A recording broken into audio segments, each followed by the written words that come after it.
Greetings, mortals. It is I, Remortis, bringing you another guide for Baldur's Gate 3, this time on party roles and compositions. There are many roles within Dungeons & Dragons and Baldur's Gate 3, and with careful planning, you'll be able to conquer any challenge set before you.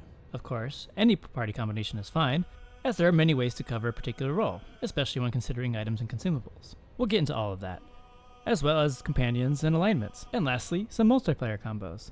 But don't worry, there will be timestamps below to skip to what's relevant to you. Let's begin then, shall we? Although, before we begin, I wanted to give a quick shout out to the unofficial Baldur's Gate 3 Wiki, which is a community-run wiki that's non-profit and will be continued to be worked on even after the flavor of the month, if you know what I mean. Anyhow, I'll be leaving links down below in the description, and this will be one of the main resources I'll be using as well. There are a variety of roles that each class can perform with differing levels of success. There are many ways to define a role, but I'll narrow it down to about 7 categories. And there's still more than that, trust me. We have the Frontline, Strikers, Blasters, Control, Support, Specialists, and the Face. And I'll go over which classes are better suited to a particular role. And do note that many classes can cover multiple roles at a time. Also, another caveat is that multi-classing can also help cover multiple roles, but to simplify this guide, we'll be using single classes for the majority of the video. Each of these categories are equally important in the different facets of the game. And even still, these categories are broad terms that can encompass even more roles within them. For the front line, these are your defenders and bruisers who fight on the, you guessed it, the front line. They go to engage the enemy toe-to-toe and prevent them from reaching your friends, or just to smash them where they stand. They tend to be durable and have ways to either avoid damage altogether or brush it off and keep on fighting. These can be your fighters, barbarians, paladins, clerics, shapeshifted druids, and to some extent, monks. Oh, and don't forget summons, of course. Strikers tend to flirt with the front line. No, not that kind of flirt. Characters who dart in and out of the front line dealing melee or ranged damage, while dishing out that damage or disabling targets and moving back to safety. They can also deal solid bursts of damage, although typically their damage is physical. These can be fulfilled by fighters, either the melee or archer variants, shapeshifted druids, rogues, rangers, monks, bards, and even warlocks. Blasters are typically spellcasters that can unleash devastation and massive destruction in their wake to a single target or many enemies at once, such as the wizard, sorcerer, cleric, druid, and with some creativity, the barbarian.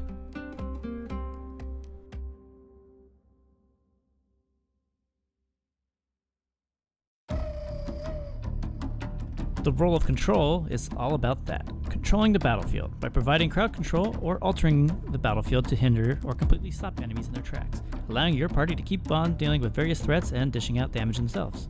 Typically be handled by wizards, sorcerers, clerics, druids, bards, and even rangers.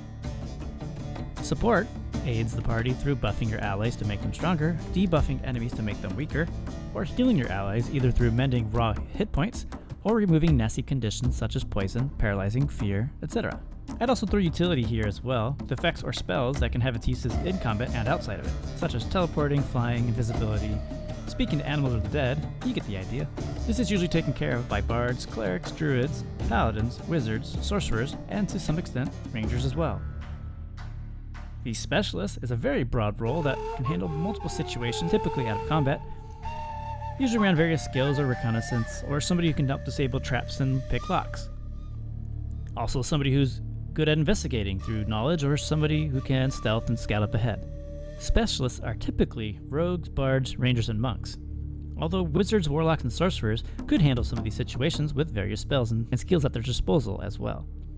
And to some extent, barbarians can help unlock doors and chests too. And that brings us to the Face, or the talker, the negotiator, the one who can persuade, intimidate, deceive others, the face of the party. It's always nice to have at least one of these around to help get better prices, avoid fights, or even trick them to do your bidding. These are typically characters with high charisma, so your bards, paladins, sorcerers, warlocks, and again, sometimes the barbarian.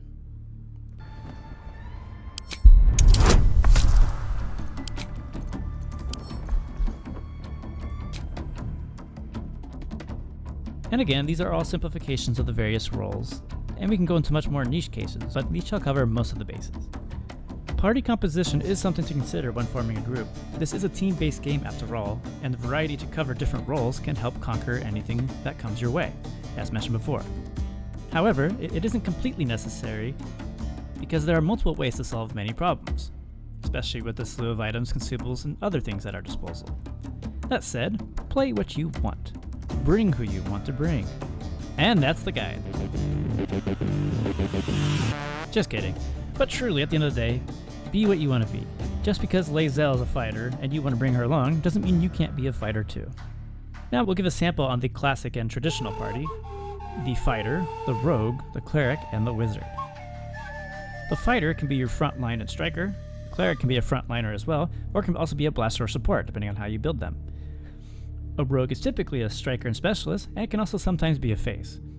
And the wizard can be a blaster, controller, and support. And unsurprisingly, we have a companion for each of these classes in Lae'zel, Asterion, Shadowheart, and Gale. A more versatile party that is still rather traditional could be the paladin, the bard, the druid, and the warlock. Where the paladin can replace the fighter to cover the frontline and striker roles, it can also be the support and a face. The bard can replace the rogue as the skill expert, and depending on the bard's build, can just be about any other role for that matter. But we'll get into that another time. The druid can replace the cleric and be the same roles as them, as well as many others, especially when combined with their shape-shifting abilities. And the warlock can take the place of the wizard to provide blasting and control, but could also be a specialist and could also be a face. That isn't to say that these classes are better than the others, they're just more versatile. Again, these are all examples of different party composition. That isn't to say you can't overlap the roles, or even classes. Sometimes you might need that extra frontliner, and sometimes you might need the extra controller blasting.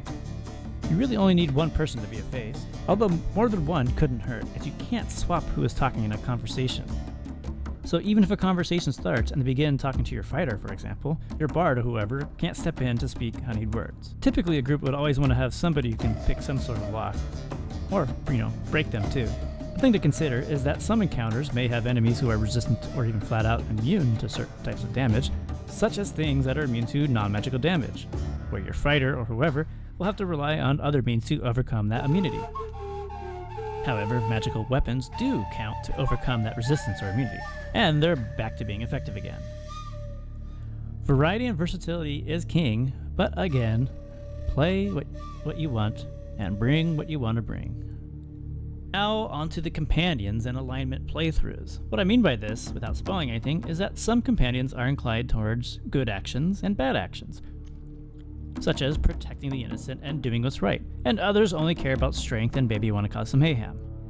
And before we get into this further, some characters can be swayed to either spectrum, so don't be afraid to take a character to any party. Just be warned that oftentimes there will be conflicts with certain characters. But if you already have an idea of what kind of playthrough you want to go for, like whether it's good or bad, consider the following. For a good style playthrough, you might want to grab Karlach the Barbarian as your frontline and striker. Shadowheart as your cleric could be your support and also be a frontline, while Gale the Wizard can be a blaster, controller, and utility type person, leaving you to be a specialist or a face type character. Of course, you could bring Will if you'd rather replace one of the other characters. For an evil style playthrough, you could have Lae'zel be your frontline, Asterion be your specialist, and Will in your team to handle what you might be lacking. Of course, there are other characters that are unlocked by choosing certain paths in the story, but I won't go into that and spoil that for you for now, especially if you've been trying to hide from all of that. And again, many of these characters can be swayed to either side of the fence, in terms of good or bad. Now, let's move on to the multiplayer combinations. That is, different players using builds that synergize well with each other. And these can totally be handled by your companions too, if you're not playing with friends.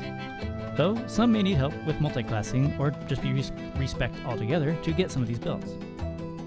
I won't give too much detail on these builds, as I'll probably do a more in-depth video on each of these teams. And again, these are just sample teams that you could consider. The first build is what I'd call Stealth Team 4, which are a group of specialists that can perform a variety of roles but are adept in stealth. They are the Monk, the Rogue, the Ranger, and the Bard. The Monk would probably be a Shadow Monk, which has ways to create darkness and travel through shadows, and can also perform the roles of the frontline and striker, in addition to the Specialist.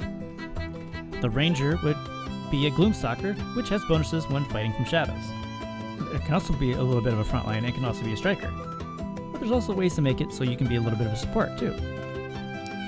The Bard and Rogue can be either subclass really, so the choice is completely yours. The Bard is incredibly versatile and can provide whatever role the rest of the team might be lacking. The Rogue could also choose to become an arcane trickster to provide some magic, although I think Thief and Assassin are better, but that's neither here nor there. This is a really fun team that excels at eliminating foes quickly with ambush tactics and a bit of planning. The second build is what I'd call the movie, which features a Barbarian, a Bard, a Druid, and a Sorcerer. For no real reason. Nope, not at all. Definitely works well together though. Sometimes. On to my favorite build, which is what I call the real Dead 3, or the Undead Army, or Squad, whatever. This is the Oathbreaker Paladin, a Necromancer Wizard, and the Spore Druid, which focus on creating tons of undead minions with the Oathbreaker there to buff them all with their aura. The next is what I call the Circus Act, which is a Barbarian, a Druid, a Bard, or even a Ranger. Make the Druid a small race though, so the Barbarian can throw them into the middle of combat and the Druid can shapeshift into a big beast out of nowhere. And then the Ranger, if you decide to go to Beastmaster, can also provide some more animals for your circus troupe. On to the band, which is 4 bards, all fighting to be the face of the group. Each with a different instrument, they go on tour and perform different roles based on their build. The Valor Bard could be the singer as they sing their songs of war. The Swords Bard could be a violinist or drummer with a 2-weapon fighting style, and you could also bring 2 Lore Bards with different spells. You can also bring 2 Lore Bards with different spell choices from their magical secrets to help cover different roles. Or you could run 2 Swords Bards with completely different builds too. One duelist and the other one being 2-weapon fighting. And the other one being 2-weapon fighting. And I could go on creating many more teams, but these are just some ideas you could run with. Anyhow, I really hope you enjoyed today's guide, and I can't wait to see the parties you've come up with. Let me know in the comments what your plans are. I'm not sure if I'll have time to make another proper guide video before launch, in which case expect to see some videos after launch, as I'll be busy playing just like the rest of you. And speaking of parties, if you'd like to group up and play Baldur's Gate 3 with me or others, feel free to join the Discord. I have tons of build I'd like to try, and I'll definitely be down to play multiple times. Anyways, thanks again for watching. I've been having a ton of fun making these videos, and even more fun interacting with all of you. Hope to see you all in the next video. Farewell for now.